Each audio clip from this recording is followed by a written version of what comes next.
Hi, I'm Max Keiser. This is the Keiser Report. Zombies in the news again. Stacy?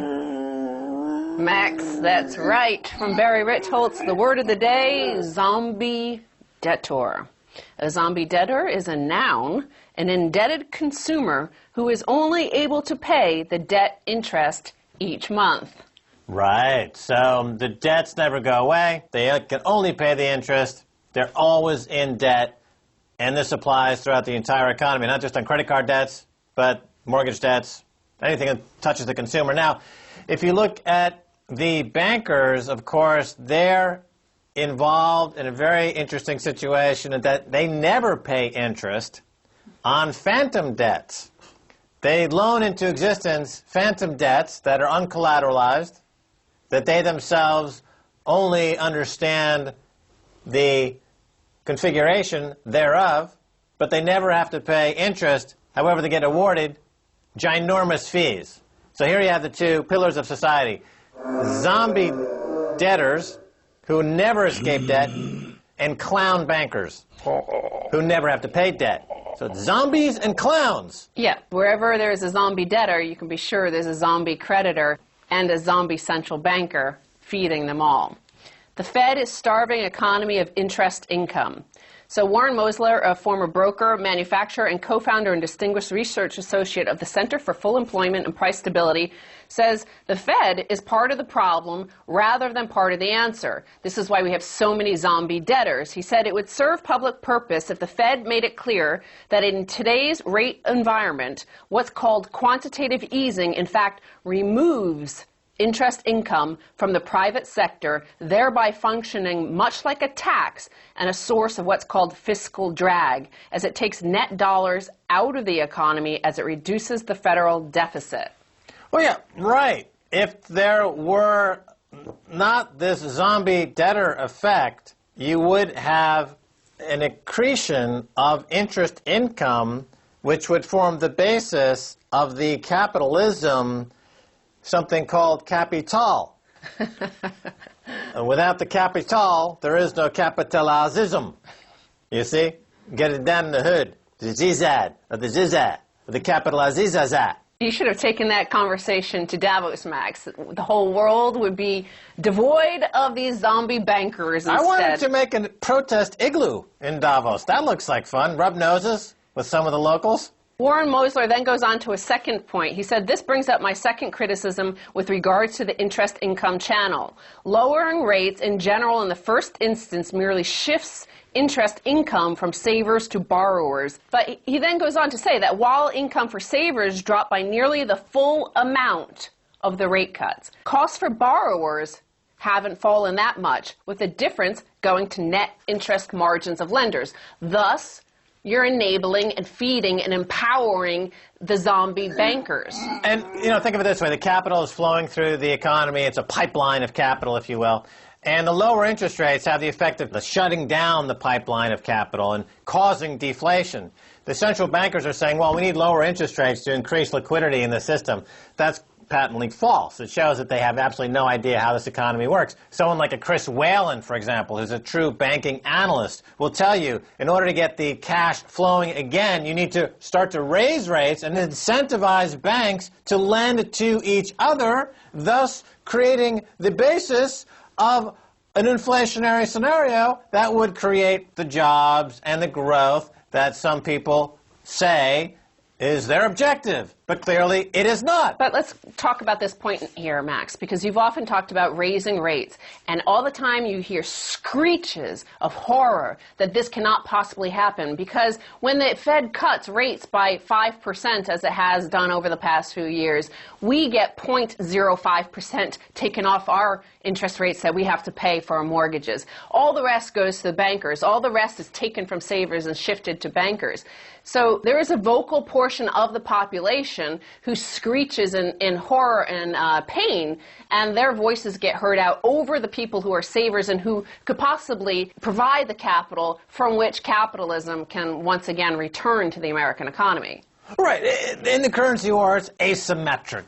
They lower rates, but the benefits accrue 99.9% to the lenders, the financial establishment on Wall Street, very little of the benefits go toward people who are in the consumer economy, who are the basis of the economy, toward lowering their rates. So there is no benefit on the consumer side. On the banking side, it stifles lending within banks and creates a illiquidity, which is, of course, contributing to the deflation. And then the central banks say, we don't know why there is deflation because we keep shutting off the liquidity and we don't understand why the taps of liquidity are drying up. It shows a pattern of psychosis, which I think most people now understand. Well, I think most people understand that, in fact, the intent is for no money to go to the zombies, because those are zombies.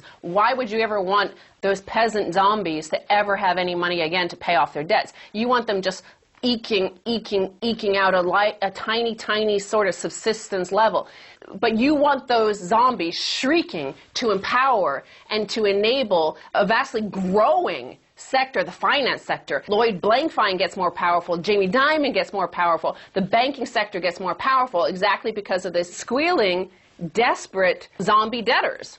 Look at all these pension accounts. Like CalPERS, for example, the biggest in California, one of the biggest in the world. They assume 7% return on investments, which assume interest rates at 4 or 5 or 6%. The interest rates for them, because they're less than 1%, they're close to zero. Their return last year was 1%. And they're just being essentially discarded by this form of economic or financial oppression, as it's called. There's a technical term for it, financial repression. So former chief economist for Morgan Stanley Asia was interviewed at Davos along a similar theme as well. Stephen Roach explains how the Fed is pulling the wool over our eyes. So we have a lot of squealing zombie debtors in America and the UK and other debtor nations, Australia, Canada.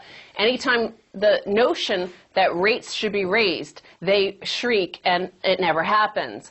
Well, Stephen Roach talks to Bloomberg and he talks about the fact that China is actually doing a lot better because they've introduced over a dozen margin requirement rate hikes, and they've also raised rates so that real interest rates are actually, in real terms, positive. And then he goes on to say this when he's asked whether or not this would be possible in a democracy. Can a democracy do those actions? Do they have a terrific... Have you ever met Paul Volcker? Well, yeah, but okay, where's the Paul Volcker right now? That's an excellent question, Tom. I mean, you're as tall as Paul, but we need a central banker who can really deliver the goods. And we've got central bankers right now who are, I think, trying to pull the wool over our eyes with zero interest rates and this magic called quantitative easing. Yes, well, the Paul Volcker example is a good example.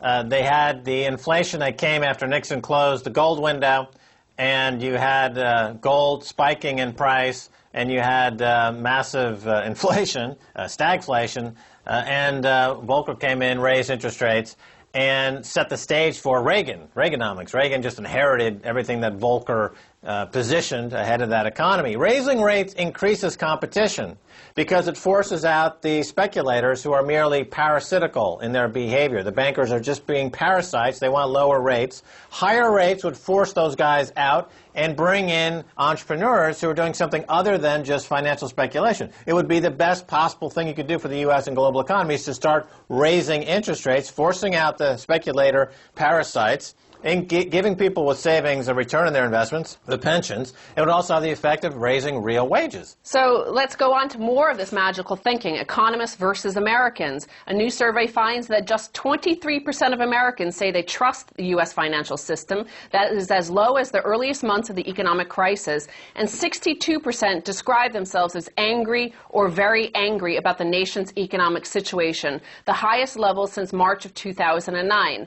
Now, this is a study done by the University of Chicago and Northwestern University. They also have a specific question they asked those they surveyed, and they said, predicting the stock market. Very few investors, if any, can consistently make accurate predictions about whether the price of an individual stock will rise or fall on a given day. Economists, 64% strongly agreed that you can't predict markets. Americans overall, 54% agreed that you can't predict markets. That means 46% of Americans believe that you can magically predict where markets will go. And so, Max, does that explain to you why they might be losing money to brokers and bankers? Well, there's 2 points there. The first point is one of financial illiteracy. Now, the fact is that rising interest rates would benefit consumers, benefit the economy, benefit wage earners, benefit retirees, benefit competition. Look at the comments underneath this video as it's playing on the internet right now. Read the comments below this video that you're watching right now. Look at all the comments from the financial illiterates who don't understand this basic financial concept, and that is the part of the big problem. The second problem is, in terms of predicting stock market results and prices, only broken markets are predictable. Markets that are functioning are unpredictable. That's what makes markets a supplier of cheap capital. Are all of the losers who can't predict outcomes provide cheap capital for the winners. If it were predictable, you'd have price fixing, and then you'd have more of a state, purely black, heavy hand of the state controlling the entire market. That's not what the market's all about. And this whole moniker of prediction markets is completely false. There is no such thing. Markets cannot predict outcomes. But let's talk about beyond prediction markets, the actual financial markets that we exist and live in today in our economy. Because this is bizarre that's what 36% of economists believe you can predict outcomes. And it is the maestro, Alan Greenspan, I think, that helped brainwash the economy into believing that you can create outcomes with this magical wand and magical thinking. Right, that's exactly what Stephen Keen says in Debunking Economics, is that the #1 chief ill-conceived notion of economists is that you can predict economic outcomes or market outcomes, and it's hard-coded into the basic textbooks of economics that somehow economics is a science like chemistry where the outcome can be predicted. That's false. Economics is like a social science where the outcome is completely unpredictable, and the second you understand that, the second you understand why Ben Bernanke and his crew are complete charlatans by putting forward some other theory. It's simply not true. Look at the track record of the past 10, 15, 50, 100 years based on this central banking theory. It's been a catastrophe. Stacy Herbert, thanks so much for being on the Keiser Report. Thank you, Max. And why are our shirts match? It's magic. Don't go away, much more coming your way. Stay right there.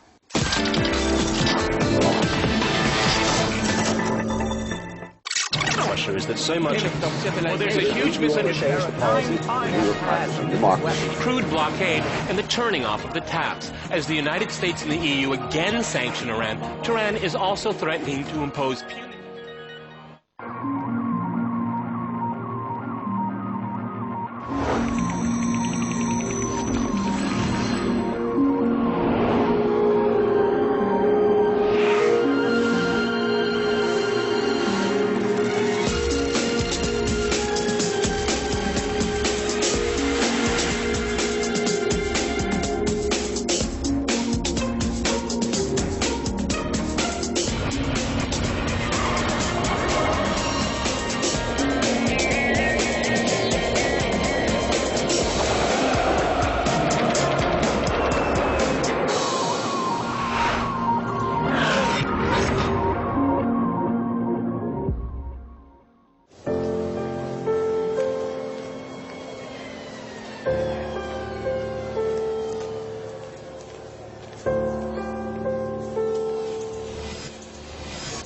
Life in Russia would be so much brighter if you knew more about someone from first impressions. Meetfriends.rt.com.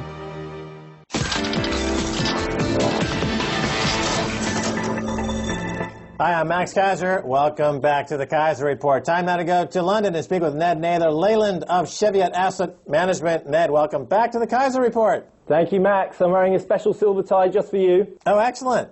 Now, Ned, silver is well over 20% for the year in 2012, and it's in backwardation. So first tell us, what is backwardation? Well, backwardation is the opposite of contango. Normally in the precious metals market, you'll find that the futures curve will show you effectively the contracts trading higher than spot rather than lower, and backwardation effectively shows that there's extreme tightness in the silver market at the moment. We're seeing the spot contract trade daily just a smidgen higher than the front month, which is March. And this is very, very bullish, and particularly in precious metals, one wouldn't expect to see that. And it does appear to be have been created by the problems with MF Global. Bear in mind that precious metals investors are the most sensitive investors of all to counterparty risk. And of course, what happened with MF Global was an extreme counterparty event. And that leads many people to leave the futures market, and the pressure has gone onto the spot market, which is very bullish for 2012, and I see this as being a major change. Okay, so last year, the powers that be, the central planners and the central bankers who don't like precious metals because it makes them look stupid when the prices go up, they were raising margin requirements and trying to get people out of this market. But at the same time, MF Global and JP Morgan stole people's account money right out of their account. So all of that worked for nothing, because now people are dumping their rigged market JP Morgan, MF Global accounts and buying physical, and this is causing the near-term price to get higher than the outward price, so-called backwardation, and this trend is clear indication of the silver bull market is well in place and going much higher, I would imagine, Ned. Yeah, absolutely, and bear in mind as well, we have the second element of this, which is the fact that Eric Sprott is back in the market for $300 million worth of physical. Of course, when he announced his first purchase of physical in, I think it was October of 2010, the price was around the sort of $18, $20 level. And when you think about a market that's got extreme physical tightness like silver does, and someone comes in and demands delivery of physical in size, it was no surprise to see that as a major catalyst to the run-up to near $50 that took place over a period of about 6 months. And I think it's very interesting that we've got backwardation and Sprott back buying in size. And bear in mind that this 300 million is only 1/5 of the overall shelf offering. So, yeah, I see it as a profoundly bullish confluence of events at the moment, and I have high hopes for this year. All right, now, Ned, well-known derivatives expert Janet Tavicoli recently suggested, both in writing and in a televised interview, that there was clear manipulation in gold and silver. This manipulation, she said, was most evident during the options expiry months. So this is now becoming mainstream, that gold and silver are openly manipulated, something we've talked about before. Do you think there's a growing awareness now that these prices are fake, number one? And what about this idea that the manipulation clusters around the option expiry months? I think it is becoming more accepted. People, when I discuss it, people don't look at me as a sort of crazy person, as they may have done, 7 or 8 years ago. I think there's still a degree of apathy, if I'm honest, about the subject. But reference what Janet Tavicoli was saying about option expiry, I think there's some truth in that. But I think that the manipulation of gold and silver is so blindingly obvious, Max. You'd sort of trip over and hit your head on the floor if you weren't able to see what was going on. It's very, very clear. And bear in mind that, that lawsuit that we discussed last time I came on is something that people should revisit and reread. If they have any sort of query about what may or may not be going on, read the consolidated class action lawsuit about what JP Morgan, have been accused of.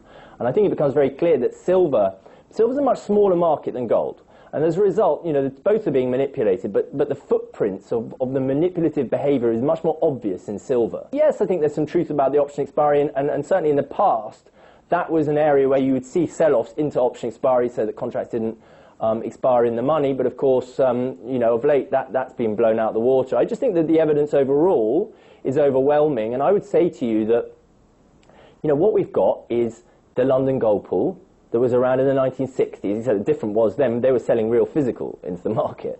It still exists. It's just a surreptitious version of the same thing that existed all along, which is a managed retreat of physical metal against paper currencies.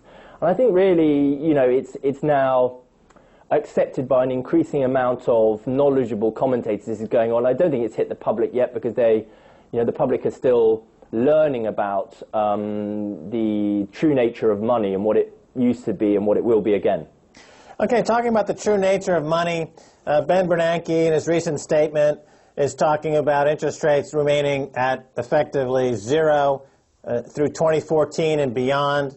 So here you have a situation, Ned. You have a piece of paper that pays no interest, that is subject to counterparty risk, that is confiscated openly by banks like MF Global, that the rest of the world hates and is doing bilateral deals outside of this piece of paper, the U.S. dollar. And I'm talking about, of course, what's going on with China, India, Iran, Russia, Brazil. Or you've got gold bullion. What do you go for? Well, I mean, you know, gold is reverting to its traditional role as the world's reserve currency, Max. It's very obvious in my mind. I mean, you know, think about the last 100 years. There have been two global reserve currencies, gold, followed by the dollar, and we're going back onto gold again. You know, that's the way I see it. And I think that probably the most telling thing of all is the Eurozone buying. The Germans are hand over fist in the physical market, buying huge tonnage. And I think it's extremely interesting that you've got the world's two creditor nations, you know, China with the US and Germany with the Eurozone, if you want to, you know, put it like that. And they're out there and they're buying serious amounts. And I think that, you know, this is a major change. And I see this leading to, you know, for want of a better phrase, gold fever in 2012. I see this is emerging now. I think the FOMC comments and the way the market has reacted to those comments, most importantly, because there have been other comments in the last 12 months which the market has chosen to ignore. But I think this is all leading to, you know, the reversion to the mean, or whatever other way you want to put it, which is gold is money. Gold is the world's reserve currency. It always was. And it's reverting to that status. All right, Ned, you mentioned Germany and their gold position. They've got roughly 3,000 tons. It's the second biggest gold position in the world, second to the U.S. However, 60% of that bullion is held at the New York Fed, and this has been confirmed at the Bundesbank.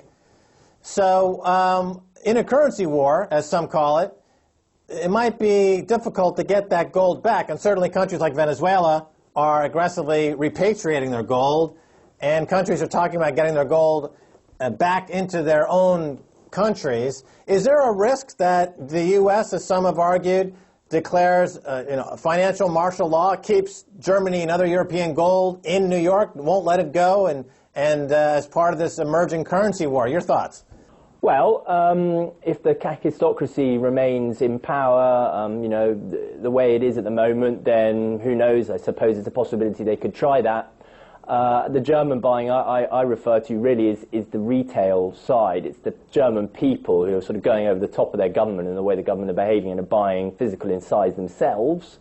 Overall, the biggest and most important thing, aside from whether or not the New York Fed's gold is either there, it's hypothecated 400 times over, you know, whether the Germans will get it back or not. I think that these things live in the world of political management as opposed to what's more important, which I've said ever since I first came on and spoke to you, which is that what matters is the people, that the people go out there and effectively get ahead of the curve and start buying physical themselves. And I think that they can dictate the political route here.